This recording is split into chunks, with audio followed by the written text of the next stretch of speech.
A comienzos de 1989 se reunieron en Washington los representantes del Departamento de Estado de los Estados Unidos, del Banco Mundial, del Fondo Monetario Internacional, los ministros del llamado G7 y los presidentes de los bancos privados más poderosos del mundo. Se llegó a un acuerdo llamado Consenso de Washington, por el que solo se otorgaría ayuda financiera a los países endeudados que adoptasen las políticas sugeridas por el consenso. Reformar el Estado minimizando sus funciones sociales, como la salud y la educación. Privatizar las empresas de servicios públicos. Enajenar las reservas energéticas. Otorgar facilidades a las inversiones extranjeras. Liberar el sistema financiero. Aumentar la recaudación impositiva. Reducir el déficit fiscal. Eran en síntesis las ideas de la llamada economía de libre mercado, que buscaba acabar con el modelo de sustitución de importaciones y eliminar las políticas sociales de inclusión de las mayorías populares. El 8 de julio de 1989, Carlos Saúl Menem asumió la presidencia de la República rodeado de las expectativas populares basadas en sus promesas electorales de salariazo y revolución productiva. Pero a poco de asumir el nuevo presidente, hizo suyo los postulados del Consenso de Washington y entregó el Ministerio de Economía al holding Bunge Born. Menem siempre tenía un poco el concepto de Perón, es decir, que la economía había que entregarse a un empresario, no a un político, no a un técnico.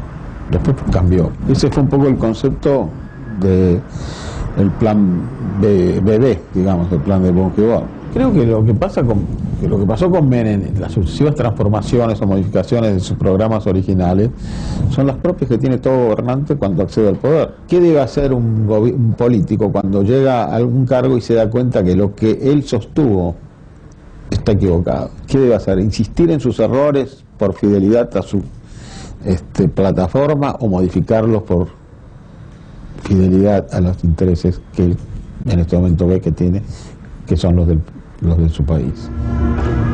Dos altos ejecutivos de Bunge Born, Miguel Roy y Néstor Rapanelli, se sucedieron en el Ministerio de Economía. Rapanelli anunció el 17 de julio un plan de drásticas reformas para el sector público.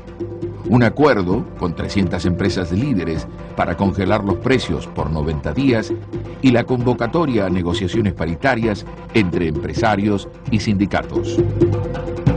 El ministro envió al Parlamento los proyectos de ley de reforma del Estado y de emergencia económica, que le otorgaban al Poder Ejecutivo amplias facultades para la ejecución de un plan de privatizaciones. Las leyes fueron aprobadas por ambas cámaras tras algunas reformas introducidas a instancias del radicalismo. El plan Bunge Born fue un rotundo fracaso. La fallida experiencia evidenciaba la incapacidad de los grupos empresarios locales, llamados generosamente burguesía nacional, de hacerse cargo del manejo de la economía del país.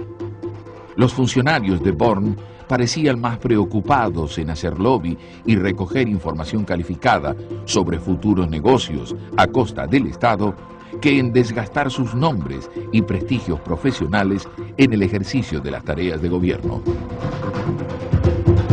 Habiendo logrado sus objetivos personales, pero dejando al país con una inflación mensual de 2 dígitos, el 15 de diciembre de 1989, Néstor Rapanelli le dejó el puesto al ex ministro de Economía de La Rioja, Herman González. Una de las primeras medidas del nuevo ministro fue el canje compulsivo de los depósitos a plazo fijo por bonos externos. Fue un acto de expropiación con graves consecuencias para los pequeños y medianos ahorristas, ya que, como suele ocurrir en estos casos, los grandes especuladores fueron avisados a tiempo. El primer día de cotización de los Bonex, la lámina de 100 se vendió a menos de la mitad de su valor nominal.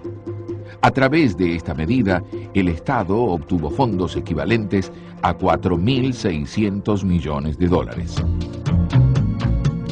Los años transcurridos entre mediados de los 70 y fines de los 90 trajeron aparejadas profundas transformaciones. El Estado benefactor fue cuestionado por los factores de poder y se fue imponiendo un nuevo modelo conocido como neoliberal, que unía un pensamiento fuertemente conservador con el liberalismo económico. La oposición interna y los colosales gastos en la carrera armamentista y espacial llevaron al colapso de la Unión Soviética y el bloque socialista, y a su desintegración a partir de 1989. El fin de siglo encontró al mundo con una sola potencia hegemónica, los Estados Unidos. Uno de los fenómenos más notables de la década menemista fue la alianza del peronismo en el gobierno con sectores conservadores, tradicionalmente antiperonistas. La mayoría de los cuadros del partido del ingeniero Alzogaray, la UCD, fueron ocupando puestos claves en el gobierno de Menem, llevando consigo la prédica privatista, que promovía la drástica reducción de la inversión social en salud y educación, y en el campo internacional, la alineación incondicional con los Estados Unidos. Nadie podía imaginar en 1989 que el doctor Menem, que salía de las raíces del peronismo, iba a implantar la filosofía liberal en el país. Sin embargo, tuvo el coraje de arrojar por la borda 40 años de nacionalsocialismo y ir a una nueva solución. Y así lo proclamó públicamente.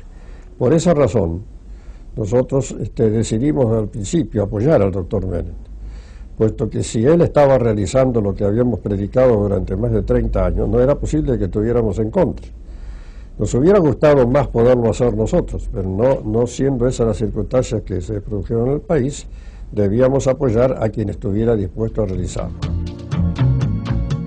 En ese contexto, el presidente norteamericano George Bush visitó la Argentina. La política exterior argentina, conducida en un primer momento por Domingo Cavallo y luego por Guido Di Tella, fue de total subordinación a los Estados Unidos. Di Tella llegó a jactarse de que la Argentina mantenía relaciones carnales con la potencia hegemónica. God bless you, Mr. President. God bless your country. And God bless our America. Muchísimas gracias.